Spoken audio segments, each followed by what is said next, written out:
ब्रह्मदेव, माता, मैं आप दोनों की पूजा से अत्यंत प्रसन्न हुआ। आप दोनों ने अपनी भक्ति के उदाहरण से ये स्थापित कर दिया कि यदि व्यक्ति का उद्देश्य पवित्र हो, उसका हृदय निर्मल हो, तो फिर कोई भी बुरी शक्ति उसके लक्ष्य प्राप्ति में बाधा नहीं बन सकती, क्योंकि जिनके विचार शुद्ध हैं, निर्मल हैं, भगवान भी उन्हीं का साथ देने के लिए प्रेरित होते हैं। आप दोनों की भक्ति से प्रसन्न होकर मैं आप दोनों को संपन्नता का आशीष देता हूँ।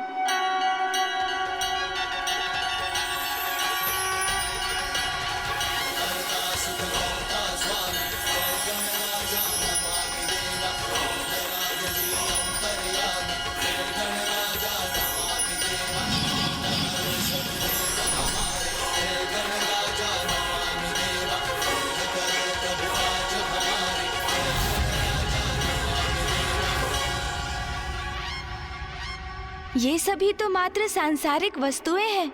जीवन में सुख पाने के लिए इन्हें प्राप्त करना आवश्यक भी है, किंतु भोग के इन वस्तुओं से अत्यधिक मोह करना उचित नहीं।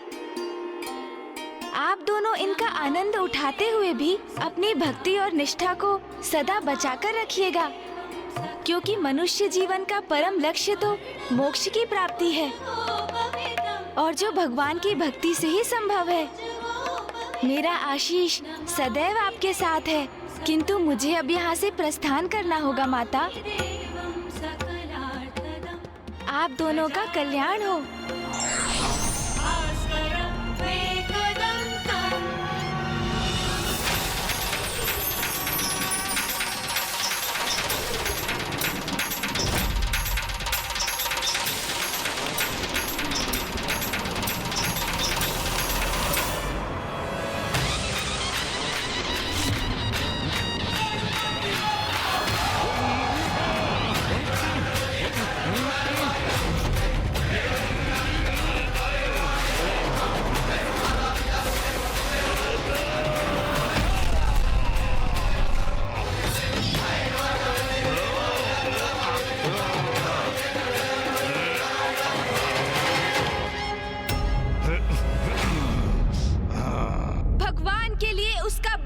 सर्वोच्च है दुर्बुद्धि। मेरे भक्तों को पीड़ा देकर तुमने बहुत बड़ा अपराध किया है, जिसका दंड अब तुम्हें अवश्य प्राप्त होगा।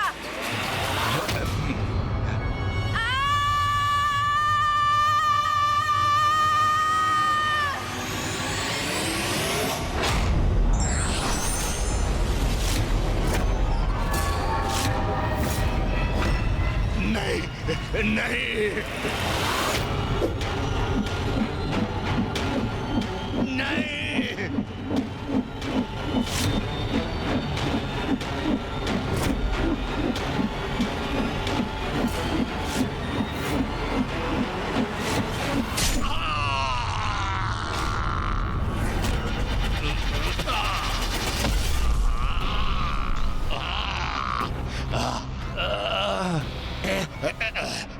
प्रथम पूज्य गणेश, अब मेरा जीवन तो मिट रहा है, किंतु अभी ये शत्रु तो नहीं मिटी है। मेरे बाद मेरा पुत्र तुमसे युद्ध करेगा, उसके पश्चात उसका पुत्र। ये युद्ध निरंतर चलता रहेगा। इस युद्ध को तुम कभी समाप्त नहीं कर सकोगे। ओम नमः शिवाय।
क्रोध अपने चरम पर पहुंच गया है।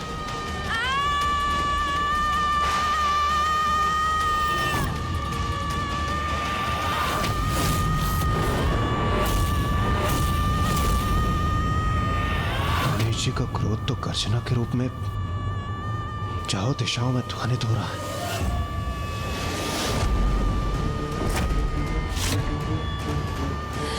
नाथ, गणेश इतना क्रोधित क्यों है?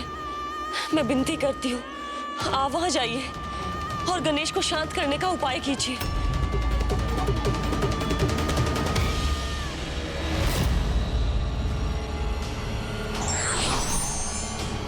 इतना क्रोध मुझे कैसे आ गया और क्यों?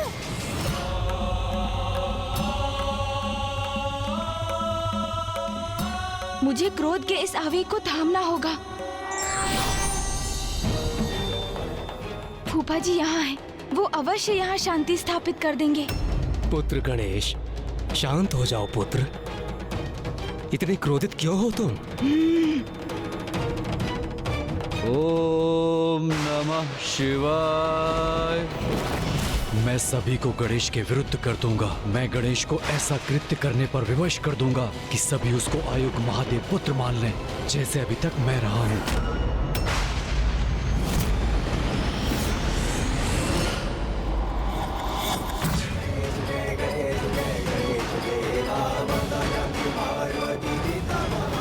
प्रतीत होता है फूफा जी की बातों का प्रभाव मेरे दूसरे प्रतिरूप योद्धा गणेश पर हो रहा है। वो शांत होता दिख रहा है। पुत्र गणेश, इतना दुस्साहस कि कोई मेरा सामना करे, मेरे समक्ष आकर मुझे टोके, इसका दंड अवश्य मिलेगा आपको।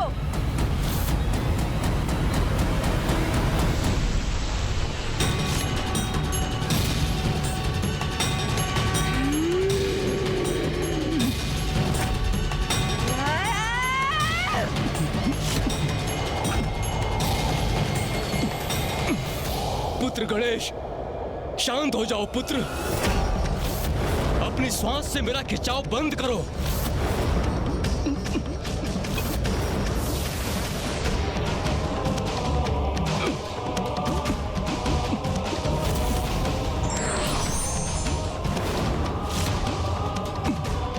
ये हो क्या रहा है? गणेश जी ब्रह्मदेव को अपने भीतर क्यों खींच रहे हैं? गणेश जी अपने विकराल योद्धा रूप में ये कैसा अनर्थ करने जा रहे हैं? सृष्टि के रचयिता हैं ब्रह्मदेव। यदि उन पर संकट आया तो समस्त सृष्टि पर संकट आएगा।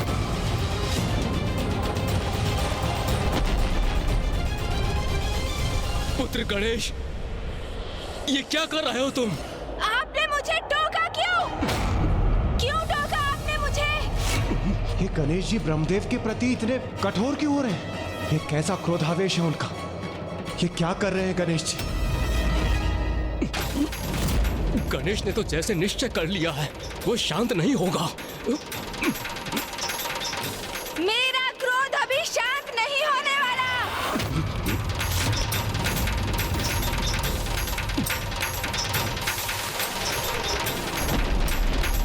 गणेश रुक जाओ।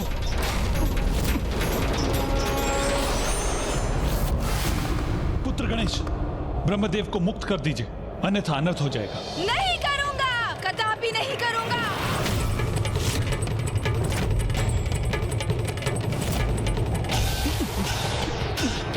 रुक जाइए गणेश जी। गणेश जी शांत हो जाइए। रुक जाइए गणेश जी, रुक जाइए। गणेश जी रुक जाइए।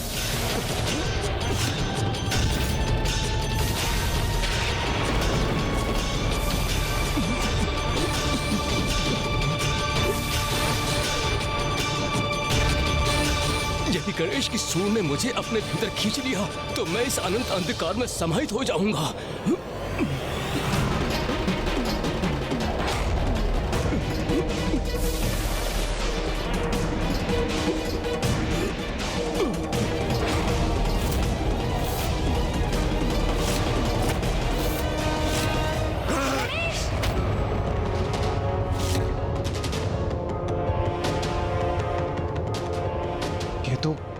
ये तो गणेश जी का स्वर है, किंतु गणेश जी ने तो कुछ कहा ही नहीं। तो फिर ये स्वर किसका है?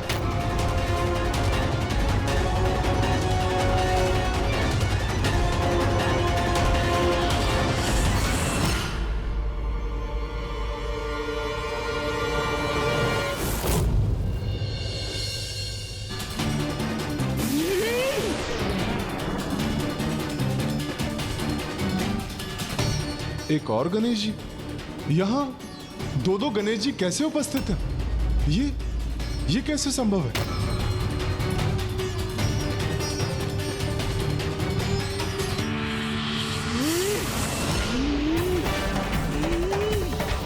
गणेश, गणेश, शांत हो जाओ। ये क्या हो गया है मुझे? क्रोध के ऐसे भीषण आवेग में क्यों बहा जा रहा हूँ मैं? नहीं, मुझे शीघ्र कुछ कर इस क्रोध के उन्माद, अन्यथा जिस किसी शक्ति के भी प्रभाव में हूँ मैं, उससे स्वयं को मुक्त होना होगा।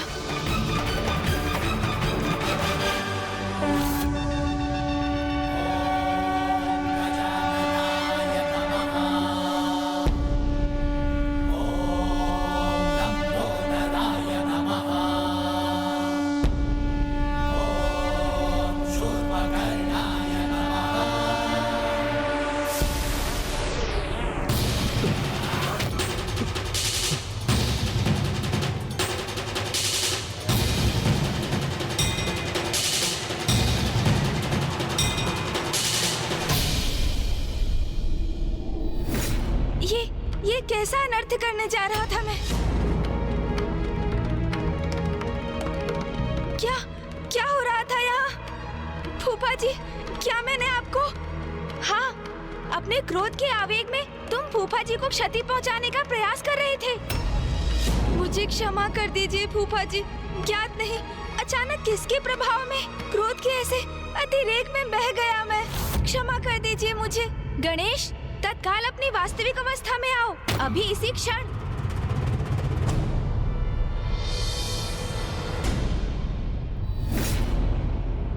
गणेश जी, आप दो रूप में प्रकट हो गए, और क्यों?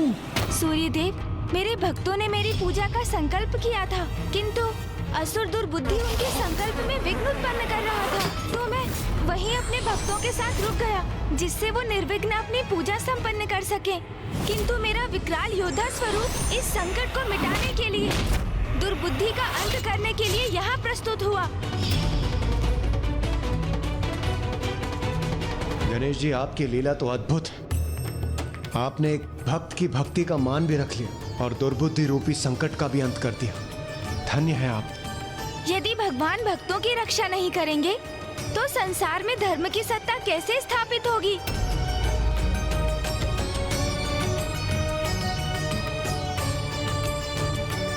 गणेश जी, अब जब दुर्बुद्धि का अंत हो ही चुका है तो आप दोनों पुनः एक ही कर क्यों नहीं हो जाते? वायुदेव, ऐसा संभव नहीं, क्योंकि एक समस्या है।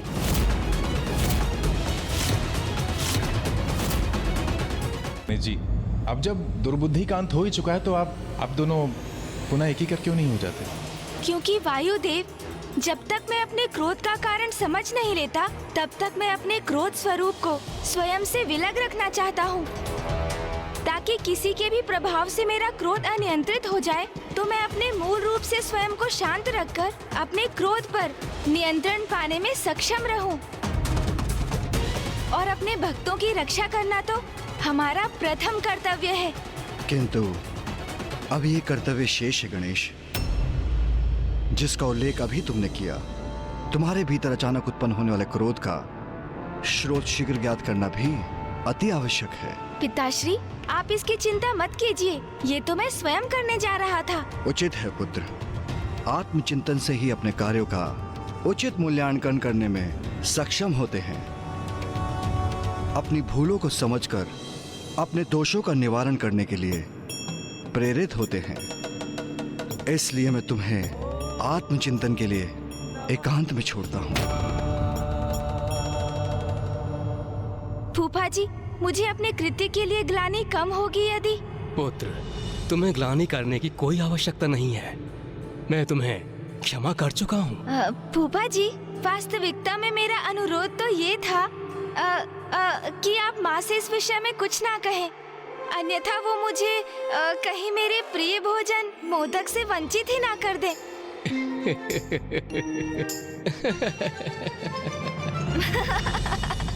महादेव, ब्रह्मदेव, अब हमें भी चलना चाहिए। प्रणाम प्रभु। प्रणाम प्रभु।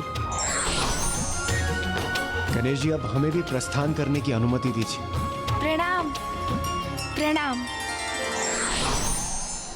गणेश, ये क्या कर रहे थे तुम? क्या हो गया है तुम्हें?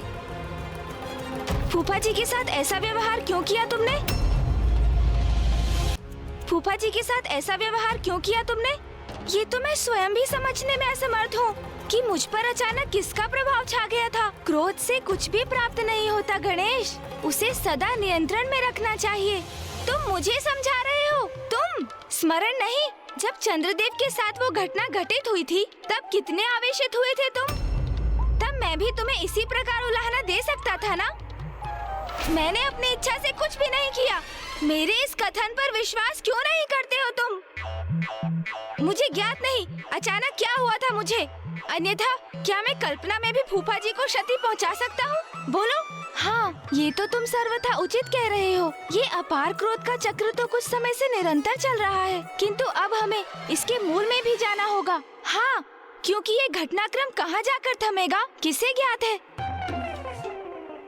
कल चंद्रदेव पर तुमने क्रोध किया, आज मैं क्रोधवश फूफा जी को ही निगलने चल दिया, तो कल तुम मामा जी को अपना आहार बनाने भी पहुंच सकते हो। फिर क्रोधवश तुम इंद्रदेव, सूर्यदेव और अन्य सभी देवताओं को भी क्षति पहुंचा सकते हो। और तो और स्वयं भैया पर भी आक्रमण कर सकते हो। मैं नहीं, तुम। मैं अर्थात तुम। समझ गया, हम दोनों एक ही तो हैं। चलो इसकी चर्चा छोड़ो, ये बताओ तुम क्या अभी भी क्रोध से प्रभावित हो? नहीं। ये क्या कर रहे हो तुम? और क्या, तुम्हारे क्रोध को जागृत करने का प्रयास कर रहा हूँ। कहो, क्रोध आया तुम्हें? अब मैं भी तुमसे वही प्रश्न करता हूँ, क्यों क्रोध आया तुम्हें? नहीं, ऐसे तो हम दोनों को ही क्रोध का आभास नहीं हुआ, तो इसका अर्थ है हमारे क्रोध के मूल में कुछ और है और इसका रहस्य शीघ्र ज्ञात करना होगा हमें। वो तो है, किंतु ये हम कैसे ज्ञात करेंगे?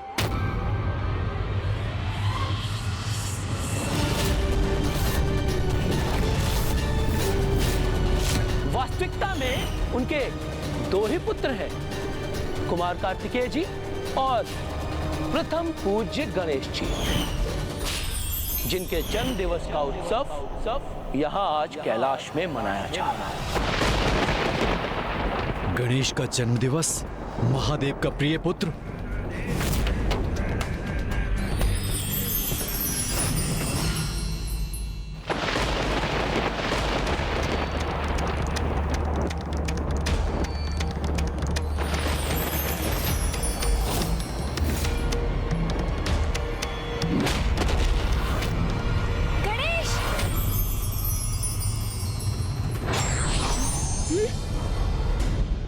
मुझे पूछ रहे थे ना, क्रोध का आभास हुआ क्या? तो हाँ, अब हुआ मुझे अत्यंत क्रोध का आभास, अत्यंत क्रोध का। गणेश को पुनः क्या हो गया है? ये ऐसा व्यवहार क्यों कर रहा है? ओह, तो क्रोध का स्रोत ये लाल धूम्र है।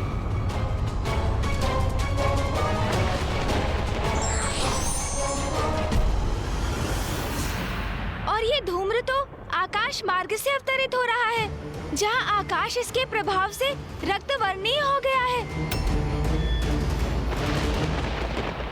जब हमें ये ज्ञात हो ही गया है, तो विलंब किस बात का? हमें यथाशीघ्र वहाँ पहुँचना चाहिए।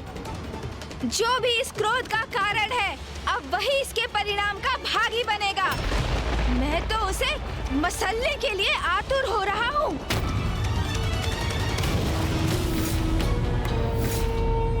क्या है वो गणेश? उसका सामर्थ्य क्या है?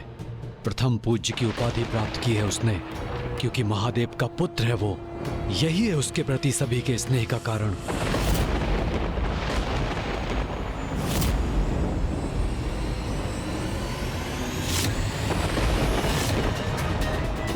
किंतु मैं भी तो महादेव पुत्र हूँ, तो मैं अपना अधिकार अवश्य लूंगा। वो सब छीन लूंगा गणेश से जो उसे प्राप्त है। उसके पिता का स्नेह, उसका उच्च पद, देवताओं में उसका स्थान। गणेश, अभी मेरे प्रकोप से सामना कहाँ हुआ है तुम्हारा?